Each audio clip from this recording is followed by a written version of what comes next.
सरकार को कई सवालों का जवाब देना था कोर्ट के अंदर, उन्होंने वहां पर नहीं दिया। एम बाई समीकरण मुस्लिम और यादव नहीं था, वो था माई मतलब मेरा, सिर्फ हमारी सत्ता। बड़े भाई की तरह जो है ये भी अब उसी रास्ते पर चल पड़े हैं। बचनी चाहिए, ये सिर्फ राजनीति है, पॉलिटिकल माइलेज लेना है, सिर्फ समाज के अंदर एक भ्रम फैलाना है कि हम देना चाहते हैं। नमस्कार, आप देख रहे हैं मगही न्यूज़। मैं हूं सुधेंदु रमन। हमारे साथ राष्ट्रीय लोक जनता दल के प्रवक्ता राहुल कुमार जी हैं। राहुल कुमार जी से हम जानेंगे कि ये जो जातीय जनगणना है उस पर जो हाई कोर्ट ने स्टे लगाया है, आपकी पार्टी की क्या राय है इस पर? देखिए, हमारी पार्टी की बहुत साफ समझ है कि माननीय मुख्यमंत्री नीतीश कुमार जी की जो लापरवाही है उसका खामियाजा हमें कोर्ट में भुगतना पड़ा है। जातिगत जनगणना को लेकर के, या कहें कि जो बिहार सरकार कह रही है कि जातिगत सर्वे, उसको लेकर के जो तैयारी होनी चाहिए थी, वो तैयारी नीतीश कुमार जी के स्तर पर, मुख्यमंत्री जी के स्तर पर, सरकार के स्तर पर नहीं हुई है। ये बहुत स्पष्ट है। सरकार को कई सवालों का जवाब देना था कोर्ट के अंदर, उन्होंने वहाँ पर नहीं दिया। कई जो जानकार हैं वो भी बहुत स्पष्ट तौर पर कह रहे हैं कि जो कानून इसके सपोर्ट में, इस सर्वे या इस गणना के सपोर्ट में जो कानून बनाया जाना चाहिए था उसे नहीं बनाया गया है। सिर्फ राजनीति हो रही है। पिछले 3-4 दिनों में आरोप प्रत्यारोप हो रहे हैं, लेकिन ये बहुत साफ है, सभी लोगों ने देखा था कि जब पहली बार ये बात आई थी बिहार के अंदर, तो उस वक्त हम लोग जनता दल यूनाइटेड में ही थे। न सिर्फ हमारी पार्टी के जो राष्ट्रीय अध्यक्ष हैं वर्तमान में अभी, वो भी उस समय जनता दल यूनाइटेड में थे। वो और बीजेपी और तमाम दल सर्वदलीय दिल्ली गए थे और इस चीज़ पर बहुत स्पष्ट तौर पर सभी दलों की राय थी कि भाई आंकड़े आने ही चाहिए।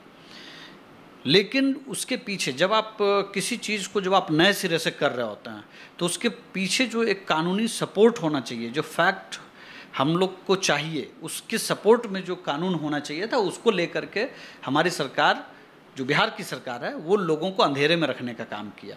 किसी भी जो पक्षकार हैं, जैसे बीजेपी हो या कोई भी जो दल है, उसका वो समर्थन तो ले लिया कि हम जातिगत जनगणना करना चाहते हैं, जातिगत सर्वे करना चाहते हैं, लेकिन उसके अंदर की जो चीज़ें थी उसको कभी शेयर नहीं किया उन्होंने।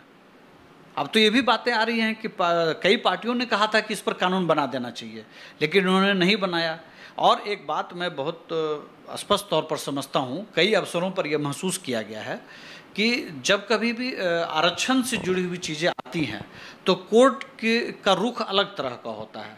तो जब हमें पता है कि कोर्ट का रुख अलग तरह का होता है, या समाज के अंदर बहुत सारे ऐसे लोग हैं जो इसके अंदर अंगा लगाने की कोशिश करते हैं, तो हम अपनी पूरी तैयारी करके जाएंगे या नहीं जाएंगे? अभी तक जो चीज़ें दिख रही हैं कि माननीय, मतलब आप समझते हैं कि तैयारी अधूरी थी? बिल्कुल, मैं समझता नहीं हूँ, बल्कि यही फैक्ट है। नीतीश कुमार जी सिर्फ दिखाने या करने का वो करते हुए दिखना चाहते थे, वो इसका पॉलिटिकल लाभ लेना चाहते हैं, लेकिन वास्तव में वो करना नहीं चाहते थे। अगर उनको करने का इरादा होता तो वो कानून बनाते। जो शामिल दल थे, जो बिहार के विधानमंडल में जो सभी दल हैं, उन सब के साथ वो एक ब्लूप्रिंट रखते कि हम इस तरह से इस चीज़ पर हम चलेंगे। संविधान में बहुत स्पष्ट तौर पर उल्लेख है कि किसी की आप जाति नहीं पूछ सकते हैं, किसी का आप जनगणना नहीं कर सकते, ये अधिकार सिर्फ केंद्र सरकार को है। उसके लिए जो अधिकारी हैं, जो कर्मचारी हैं इस काम के लिए, उसकी नियुक्ति नहीं कर सकते हैं। तो जाहिर सी बात है कि ये जब हम सर्वे कह रहे थे तो बहुत सारे लोग इस पे सवाल उठाते कि ये सर्वे नहीं है, इस बहाने ये जनगणना किया जा रहा है। तो हम अपनी तैयारी रखेंगे ना, हम सभी दलों को साथ लेकर के चलते, सर्वसम्मति से कानून पास होता विधानमंडल के अंदर, और फिर हम बहुत खुल करके, हमारे पास सारे फैक्ट्स फिगर्स आ जाते। देखिए, मैं एक बात और भी कहना चाहता हूँ कि पिछले दिनों आपने देखा होगा नगर परिषद और नगर निकाय के चुनाव में अति पिछड़ों के आरक्षण को लेकर के ये सवाल उठा है।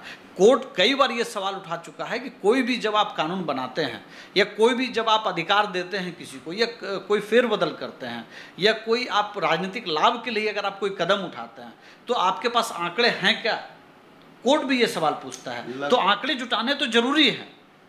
हम तो बहुत स्पष्ट मानते हैं कि हमारी पार्टी, हमारे नेता मानते हैं, उनका बयान भी इस पर आधिकारिक तौर पर आ चुका है कि आंकड़े तो आने ही चाहिए, लेकिन उस आंकड़े को जुटाने के लिए जो तैयारी होनी चाहिए थी जो होमवर्क होना चाहिए था।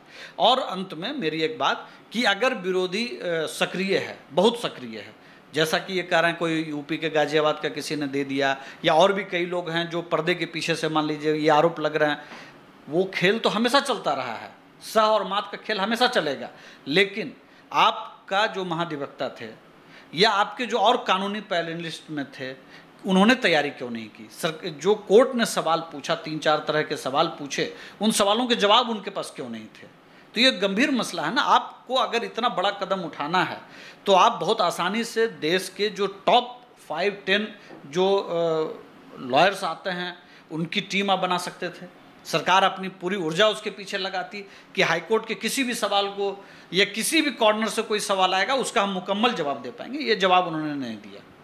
लगभग 500 करोड़ रुपए का इस जाति जनगणना पर खर्च था, तो कह सकते हैं कि ये जो पैसा है वो अभी तो लग रहा है कि बेकार चला गया।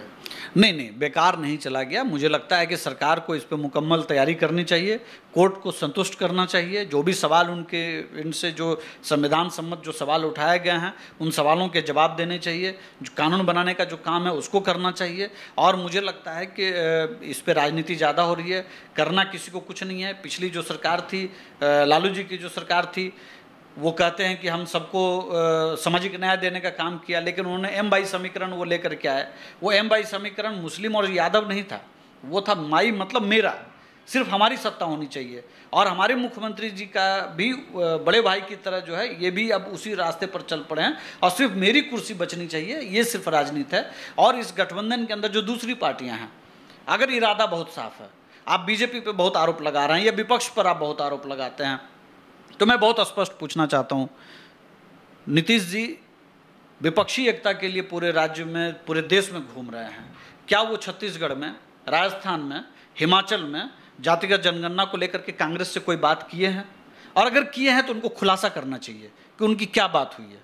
कांग्रेस उन जो गैर बीजेपी की जो सरकारें हैं वहाँ पे उन्होंने अब तक ये कदम क्यों नहीं उठाया? सिर्फ पॉलिटिकल माइलेज लेना है, सिर्फ समाज के अंदर एक भ्रम फैलाना है कि हम देना चाहते हैं और ये हमें रोक रहे हैं। कोई नहीं रोक रहा है, सभी दल साथ थे, सभी पार्टी के लोग साथ थे। ये एक ऐसा सवाल है जहां पे ये आंकड़े तो आने ही चाहिए।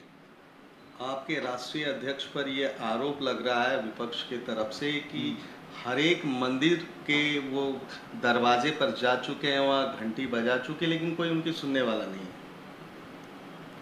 विपक्ष का आरोप है तो मैं अगर आप बता दें कि किस दल, तो मैं ज़्यादा राजद के प्रवक्ता है शक्ति सिंह। 90 में जब पहली बार लालू जी की अगुवाई में सरकार बनी थी बिहार के अंदर, तो बीजेपी के सपोर्ट से वो बने थे। एक दौर ऐसा आया जब कांग्रेस के साथ उनके 36 के रिश्ते हो गए। एक ऐसा दौर आया जब नीतीश जी के साथ उनके 36 का आंकड़ा था और सभी लोग इस चीज़ को जानते हैं। नीतीश जी ने तो अपनी विरासत बेच दी है सिर्फ सवारी करने के लिए कि सत्ता उनके पास रहे। आजकल वो भैंस की सवारी कर रहे हैं।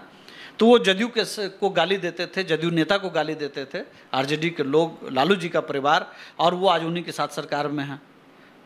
जिस चिराग पासवान जी का परिवार चुनाव में उनके खिलाफ लड़ा, फिर उसको वो ईद में ये भोज में बुलाते हैं इस समझ करके कि शायद वो हमारे साथ आ जाएं। मुकेश सहनी के साथ किस तरह का पीठ में खंजर भोंकने का काम किया, ये उनसे बेहतर कोई नहीं बता सकता। तो सारे घाट का पानी पी चुका आरजेडी परिवार आज दूसरे पर उंगली ना उठाए तो ज़्यादा बेहतर होगा। अच्छा, बाबा बागेश्वर धाम के धीरेन्द्र शास्त्री आ रहे हैं पटना में। अभी तक बहुत सियासी गर्म है। तेज प्रताप कह रहे हैं कि उनको यहीं से वापस भेज देंगे, उनका कोई भी कार्यक्रम हम होने नहीं देंगे।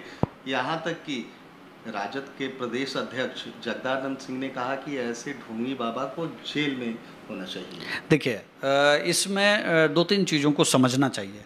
सबसे पहले कि जहाँ कहीं भी ये कार्यक्रम हो रहा है तो निश्चित तौर पर सरकार से वो परमिशन लेकर के ही वो कार्यक्रम हो रहा होगा। किसी भी राज्य में अलग अलग तरह के जो प्रवचन देने वाले लोग हैं वो आते हैं, प्रवचन देते हैं और वो जाते हैं। अगर वो उनकी तरफ से कोई गैरकानूनी काम किया जाता है, अगर कोई गलत उनके तरफ से उकसाने वाला भाषण होता है या इस तरह की कोई और चीज़ होती है, तो कानून है, कानून को अपना काम करना चाहिए।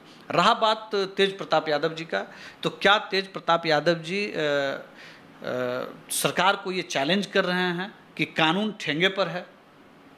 क्या प्रदेश अध्यक्ष समाज के अंदर एक प्रवचन देने के लिए कोई व्यक्ति आ रहा है, वो प्रवचन देगा, अपना जाएगा। अगर लोगों को उसके अंदर आस्था है वो जाएगा, अगर वो कहीं गलत है तो सरकार उस पर कार्रवाई करे। लेकिन उसके पहले जिस तरह से आरजेडी और दूसरे लोग उकसावे वाले काम कर रहे हैं और समाज के अंदर एक डिफरेंसेस क्रिएट करने का काम कर रहे हैं, मुझे लगता है कि जानबूझ करके ये एक पॉलिटिकल माइलेज लेने की कोशिश है, इससे ज़्यादा कुछ नहीं है। और बागेश्वर धाम किसी भी तरह से पॉलिटिकल मैसेज नहीं दे पाएंगे बिहार के अंदर। यहाँ की जनता नीतीश कुमार जी की अगुवाई वाली सरकार से ऊब चुकी है। मुद्दों पर बात होगी। आरजेडी और दूसरी जो दल हैं, जो तेज प्रताप हैं, उनके पास कोई एजेंडा नहीं है, इसलिए वो इस तरह के फजूल वाली चीज़ों पर वो डिस्कशन चाहते हैं, बहस चाहते हैं और चीज़ों को यहाँ तक ला करके बहस के केंद्र में लाना चाहते हैं। मेरा मानना है कि अब ये सरकार नकारा हो चुकी है, इनके पास कोई एफर्ट करने का अब हिम्मत नहीं बचा है। जाति जनगणना से लेकर के रोजगार के सवाल पर तमाम सवाल हैं जिस पर सरकार फेल हो चुकी है। और मैं अंत में एक बात कहना चाहता हूं कि नीतीश कुमार जी पर जब मैंने कहा कि जाति जनगणना में कि दिखते हुए लोगों को नज़र आना चाहते हैं कि भाई हम ये करना चाहते हैं। शिक्षकों की भर्ती हुई थी, आपने अभी बीपीएससी से शुरू किया, इसके पहले जो भर्तियां हुई थी वो अलग अलग नगर निकाय, और आपने देखा होगा कि एक ही व्यक्ति 10 जगह फॉर्म भरता था, तो आप एक जगह नौकरी पा लेते थे, 9 जगह सीट वैकेंट रह जाता था, और ये लंबा प्रोसेस 5 साल 10 साल तक चलता रहा। मतलब नीतीश कुमार जी शिक्षकों को नौकरी नहीं देना चाहते थे, लेकिन दिखना चाहते थे कि हम दे रहे हैं, तो उन्होंने एक ऐसा प्रोसेस लाया जिसका बिहार आज खामियाजा भुगत रहा है। मतलब नीतीश जी हर स्तर पर ये कोशिश करते हैं कि वो एक सुशासन की सरकार देते हुए दिखें, लेकिन वो करते नहीं हैं। वो अपराधियों को किसी न किसी बहाने पॉलिटिकल माइलेज के लिए छूट दे देते हैं जेल से। वो कई ऐसे कदम उठाते हैं जिससे ये बहुत स्पष्ट दिखता है कि सामाजिक न्याय के नाम पे ये उसके साथ धोखा करते हैं, सुशासन के नाम पे अपराधियों का संरक्षण करते हैं। आपने कई तस्वीरें देखी होंगी जहां ये अपराधियों के सामने हाथ जोड़ते हुए दिख जाएंगे। तो ये सुशासन नाम की कोई चीज़ नहीं है बिहार के अंदर, और तेज प्रताप उसके प्रतीक हैं, नए प्रतीक हैं। वो गुंडागर्दी करना चाहते हैं, वो लाठी चलाना चाहते हैं, लेकिन इस तरह की किसी भी हरकत से बचना चाहिए बिहार को, और बिहार को हमेशा एक पॉजिटिव माइंडसेट से, पॉलिटिकल माइंडसेट से नहीं, बिल्कुल डेवलपमेंट के माइंडसेट से काम करना चाहिए। तो ये थे हमारे साथ राहुल कुमार जी, जिन्होंने बताया कि जातीय जनगणना से लेकर सारे तमाम मुद्दों पर जो है बिहार सरकार और ये गठबंधन की सरकार है वो बैकफुट पर है। इन्होंने ये भी बताया कि सरकार के तरफ से बिना तैयारी किए हुए ही ये जातीय जनगणना का कार्य शुरू किया गया।